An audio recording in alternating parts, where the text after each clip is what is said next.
Dan yang lebih anehnya lagi adalah baik jam dinding maupun arlojinya itu sama-sama menunjukkan pukul 12.32.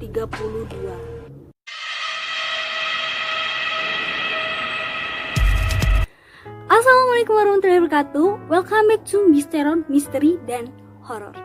Terima kasih untuk kalian yang udah klik video ini. Dan jangan lupa untuk like, comment, share, and subscribe. Dan jangan lupa aktifkan tombol lonceng notifikasi agar kalian gak ketinggalan sama video Misteror. Dan jangan lupa juga untuk follow Instagram aku di @vivwisl_. Beberapa hari yang lalu, dunia Instagram sempat dihebohkan dengan salah satu akun yang bernama Peramal Akurat, di mana akun ini itu berkomentar di lapak Bapak Ridwan Kamil. Sebenarnya orang banyak sih ya yang berkomentar di akun-akun Instagram milik orang-orang ternama gitu, tapi komentar dari akun ini itu cukup menghebohkan, dimana si akun ini mengaku bahwa dia merupakan seorang peramal dan seorang time traveler. Dan komentarnya itu bukan agak sih ya, orang banyak menganggap bahwa komentarnya ini itu nggak masuk akal sama sekali.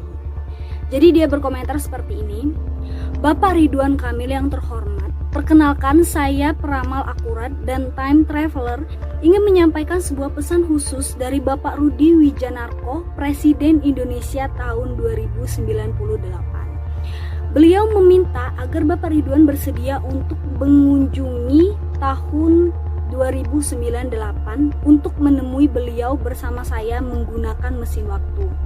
Balas pesan saya jika Anda bersedia, Pak. Komentar ini cukup membuat heboh orang-orang di Instagram ya, sampai di capture sama salah satu akun gosip yang cukup ternama, mungkin kalian tahu ya. Apalagi komentar ini sempat direspon sama Bapak Ridwan Kamil. Bapak Ridwan Kamil membalas, @peramal akurat, siap. Ada pesan dari Rumah Sakit Jiwa Lembang, dimohon segera menghadap. Dan banyak banget orang-orang yang berkomentar di situ, baik di lapak Bapak Ridwan Kamil sendiri maupun di lapak akun gosip ini, dimana orang-orang sangat tidak percaya dengan apa yang dikatakan oleh si akun ini gitu. Banyak orang yang mengklaim bahwa si akun peramal akurat ini hanya ingin panjat sosial atau pansos atau untuk mencari keuntungan. Nah, di video kali ini aku akan ngebahas tentang orang-orang yang mengaku bahwa mereka merupakan time traveler.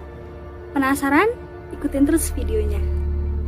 Time traveler atau perjalanan waktu merupakan sebuah konsep berjalan maju atau mundur ke titik yang berbeda dalam waktu tertentu, dan mirip seperti kita bergerak dalam ruang yang berbeda gitu. Karena manusia itu pada dasarnya selalu berjalan dalam waktu, dalam cara segaris dari waktu sekarang ke masa depan, persatuan waktu sampai kematian gitu. Tapi berbeda dengan perjalanan waktu atau time traveler ini, mereka itu langsung menuju ke titik mundur atau titik waktu yang berbeda. Konsep time traveling atau penjelajah waktu ini sendiri masih menjadi misteri dan perdebatan hingga sekarang, karena kayak gak terbukti juga gitu, gak ada konsepnya gimana sampai seseorang itu bisa menjelajahi waktu, hingga begitu banyak film-film yang mengangkat mengenai tema ini gitu. Seperti mungkin kalian udah banyak tahu ya, The Terminator, terus juga ada film Korea yaitu Alice, dan juga The King gitu. Dan masih banyak lagi sih sebenarnya film-film yang mengangkat tema ini gitu.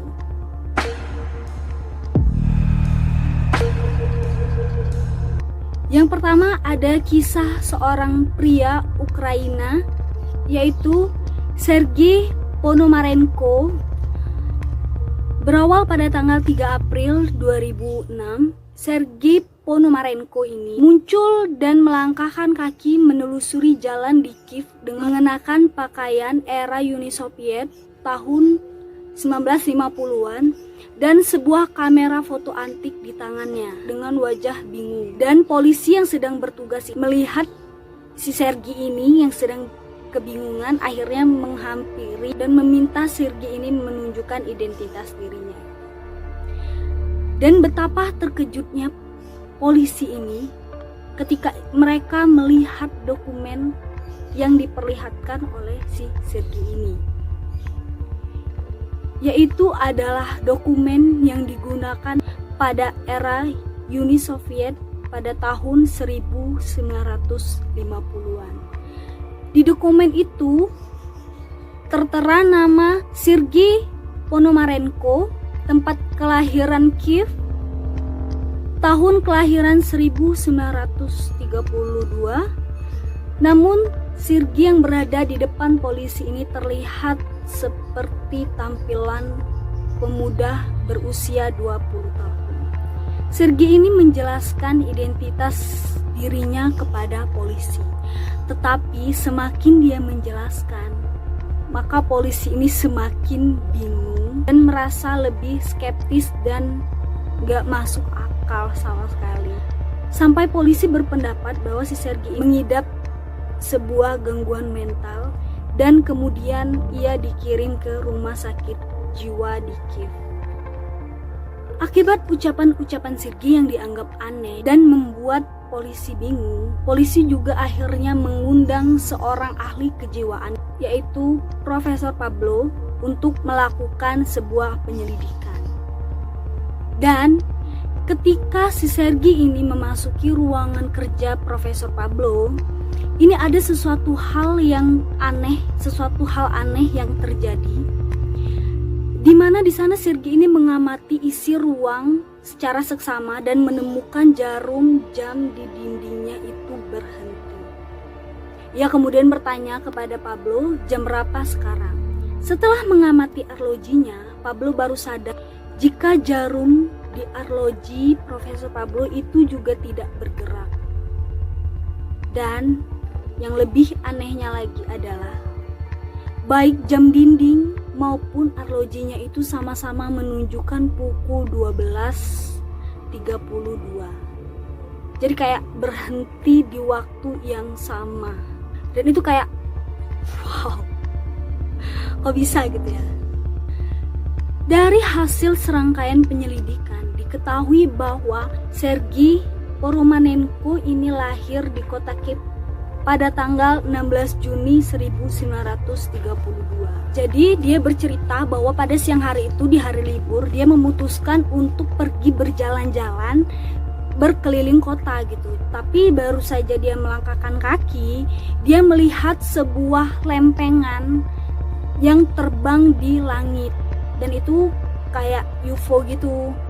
Nah, karena itu sesuatu benda yang menurut dia aneh, jadi secara spontan dia mengambil gambar UFO itu dan kayak seakan gak sadar. Dan betapa terkejutnya dia saat ia menemukan dirinya sudah berada di dunia yang berbeda.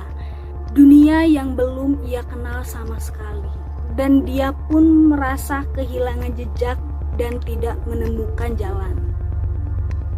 Dan dia juga menunjukkan kepada Profesor Pablo untuk membuktikan bahwa dirinya itu tidak berbohong.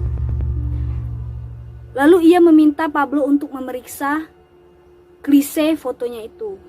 Lalu Pablo memutuskan untuk mengungkapkan foto-foto itu. Akan tetapi dia mengalami kesulitan karena teknik pengembangan untuk kamera lama seperti kamera Sergei ini berbeda. Profesor Pablo pun mengundang seorang pakar fotografi yaitu Adim Posner untuk membantu memeriksa klise film kamera si Sergei ini. Dan lagi-lagi sesuatu hal yang tidak diduga-duga terjadi, di mana si fotografer ini mengatakan bahwa produksi klise film untuk kamera tersebut sudah dihentikan pada tahun 1970-an. Model kameranya yaitu Yasima Flex yang diproduksi oleh perusahaan kamera Jepang di Yashima. Fotografer suka mengkoleksi kamera antik, tapi tingkat perawatannya kalah jauh dari kamera yang dimiliki oleh si Sergei ini. Dan kameranya itu juga terlihat kayak mengkilat dan masih baru banget gitu. Namun karena si klise film lama ini tidak mudah untuk mencari tempat yang bisa mencuci cetak, tapi akhirnya si fotografer ini berhasil untuk mencetak foto yang diberikan oleh Sergei ini gitu. Dan di foto itu menunjukkan adanya UFO yang terdapat di foto itu. Dan itu sama persis seperti yang dikatakan oleh si Sergei. Profesor Pablo ini sendiri percaya bahwa foto yang ditunjukkan oleh Sergei itu adalah asli, dimana memang benda yang ada di foto itu merupakan sebuah UFO. Yang lebih aneh lagi dari foto-foto tersebut ialah dimana jalanan kota Kiev dalam foto itu sangat berbeda dengan bangunan-bangunan pada saat itu, dan sudut kanan bawah dari foto itu tertera tulisan 1958. Yang lebih anehnya lagi, foto yang diambil tahun 1958 itu ketika dicuci dan dicetak pada tahun 2006 itu masih terlihat seperti baru tanpa kerusakan, dan itu membuat si fotografer ini juga heran dan ia pun tidak bisa menjelaskan fenomena ini. Jadi normalnya foto yang dibuat atau yang diambil pada tahun 1958 ini meskipun dipelihara dengan baik di luar lingkungan tertentu juga sepertinya kayak nggak mungkin gitu, masih bagus kayak gitu. Dan ada foto-foto lain nih selain foto UFO itu, yaitu dimana foto seorang sepasang muda-mudi yang dimana di situ adalah Sergei dan tunangannya, yaitu Valentina Kalis, dan pakaian yang dikenakan oleh Sergei dalam foto itu juga sama dengan pakaian yang ia pakai pada tahun 2006. Setelah menjalani proses penyelidikan, pada tanggal 25 April 2006 si Sergei ini akhirnya kembali ke kamar. Namun tak lama setelah Sergei ini masuk ke dalam kamarnya, staf medis menemukan Sergei telah menghilang. Dan polisi juga yang memeriksa melalui rekaman kamera di sirkuit menemukan bahwa Sergei tidak keluar dari kamar sejak terakhir ia masuk gitu. Jadi kayak tiba-tiba udah lenyap aja gitu. Dan di sana juga tuh tidak ada tanda-tanda bahwa kayak jeruji jendela atau pintu yang dibobol gitu. Jadi kayak ya udah rapi aja gitu. Dan dari situ semua orang itu menduga bahwa Sergei ini mungkin kembali ke usianya atau kembali ke masa lalu gitu. Sedangkan wanita yang berada di foto itu, bila ia masih berusia panjang, ia akan menjadi satu-satunya petunjuk atau menjadi satu-satunya sejarah. Dan beruntungnya polisi ini dapat menemukan si Valentina ini, yaitu wanita yang ada di dalam foto si Sergei ini. Jadi pada tahun 2006 itu si Valentina ini sudah berusia 74 tahun. Dan Valentina pun membuka albumnya yang di dalamnya itu tersimpan sebuah foto ia bersama Sergei yang diambil pada tahun 1950. Dan yang lebih anehnya lagi ialah gambar foto yang ditunjukkan oleh si Valentina ini sama persis seperti gambar foto yang dicetak oleh pihak kepolisian dan fotografer itu baru-baru ini gitu. Dan Valentina pun tidak kalah terkejutnya dan bertanya kepada si Pablo ini di mana ia mendapatkan foto ini. Dan Valentina pun membenarkan bahwa foto itu adalah merupakan foto yang asli yang ia ambil bersama Sergei pada tahun 1958. Dan si Valentina itu berkata bahwa ternyata apa yang dikatakan atau yang diceritakan oleh Sergei selama ini adalah benar gitu. Jadi si Sergei ini memang pernah bercerita yang aneh kepada si Valentina ini bahwa ia bisa melihat masa depan gitu.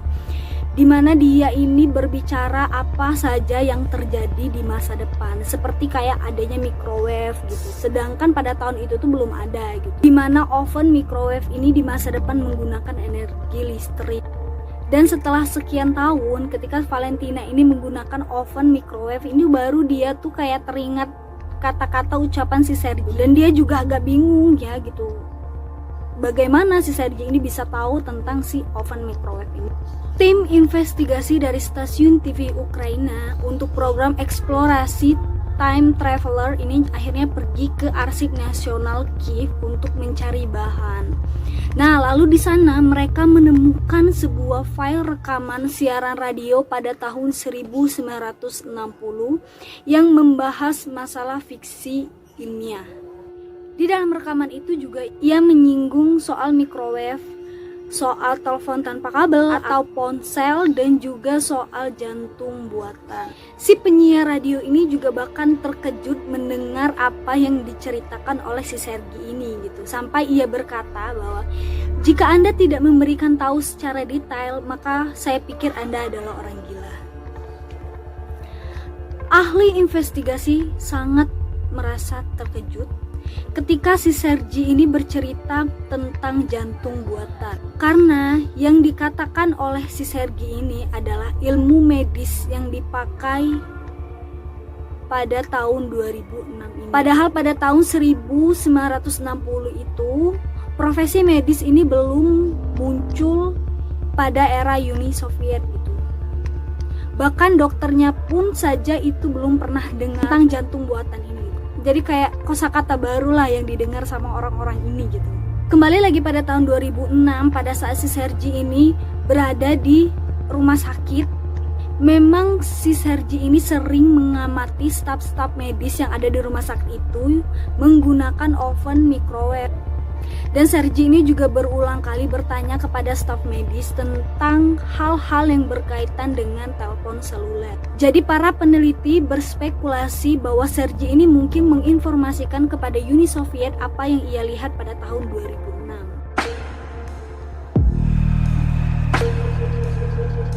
Selanjutnya ada pria yang mengaku berasal dari tahun 2256, yaitu Andrew Courtesy.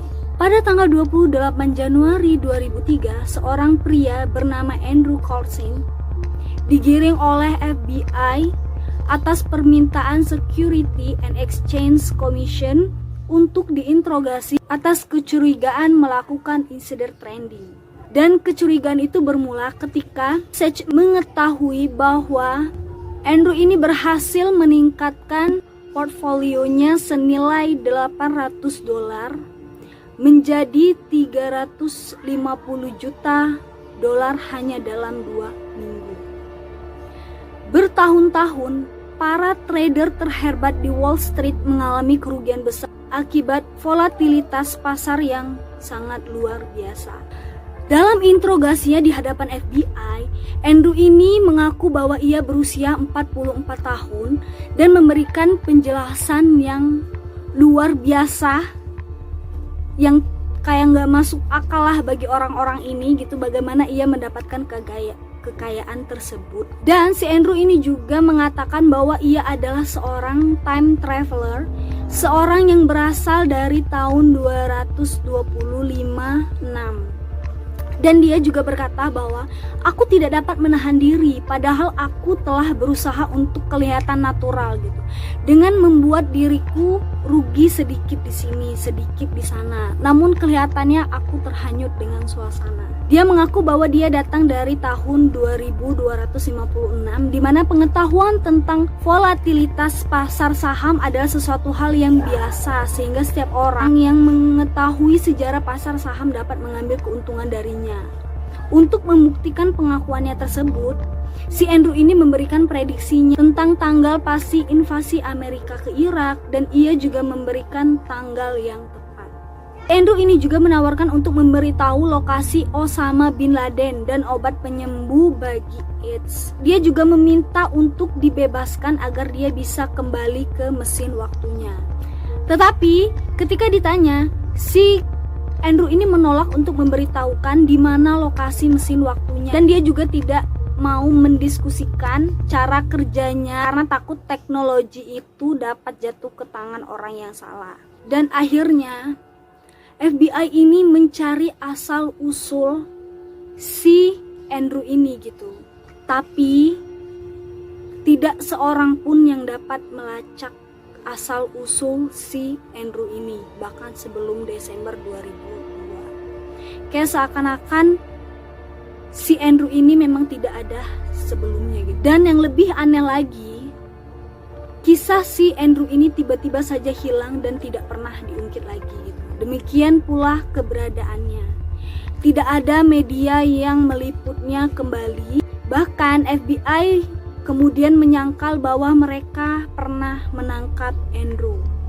Dan pengacaranya mengatakan bahwa si Andrew ini harusnya menemui dia untuk acara dengar pendapat di pengadilan pada tanggal 2 April 2003, namun ia tidak pernah muncul dan kayak hilang begitu aja gitu. Tapi pada tanggal 29 April 2003, Weekly World News menulis bahwa mereka berhasil mewawancarai si Andrew ini gitu via telepon, dan Andrew ini berkata bahwa ia sedang berada di Toronto dan sedang menyiapkan sebuah perusahaan yang akan go public pada tahun 2007. Andrew ini juga mengaku bahwa pada tanggal 29 Maret 2003, ia dilepaskan oleh FBI atas kebaikan hati dari seseorang yang tidak dikenal dan memberikan uang jaminan senilai $1 juta. Pada saat ia ditangkap pada tahun 2003 ini, Klesin ini kan berusia 44 tahun gitu. Namun ia mengatakan bahwa hingga saat ini dia tidak bertambah tua sedikit pun gitu. Dan ketika ditanya apa yang ia lakukan selama tahun-tahun yang hilang, ia menjawab no comment. Dan soal kehebohan yang ditimbulkannya, Andrew berkata bahwa waktu adalah segalanya dan segalanya sesuatu terjadi sesuai waktunya. Aku di sini sekarang dan jadi inilah waktuku.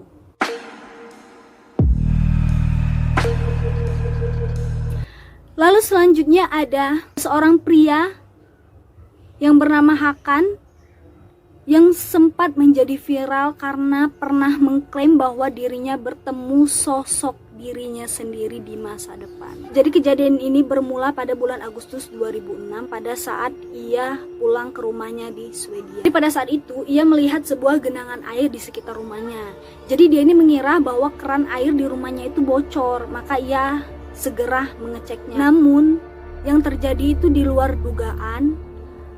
Dia ini melihat pipa keran yang sangat panjang dan besar disertai cahaya yang menyilaukan kayak seolah menarik dirinya. Dan di sana itu muncul sesosok pria misterius yang menurutnya adalah dirinya di masa depan yang telah berusia 72 tahun. Menurut pengakuan dia tuh datang ke tahun 2042. Kan ini kayak sadar bahwa kalau misalkan dia cerita nih sama orang-orang tuh orang-orang tidak akan mempercayainya. Sehingga dia mengambil ponsel yang ia bawa lalu merekam pertemuannya dengan dirinya sendiri di masa depan. Dalam video itu dia bersama seorang lelaki yang memiliki tato yang sama gitu. Wajahnya juga mirip, tapi yang beda adalah lelaki di sebelahnya itu kayak jauh lebih tua dari dirinya gitu. Dan dia mengatakan bahwa itu adalah dirinya di masa depan.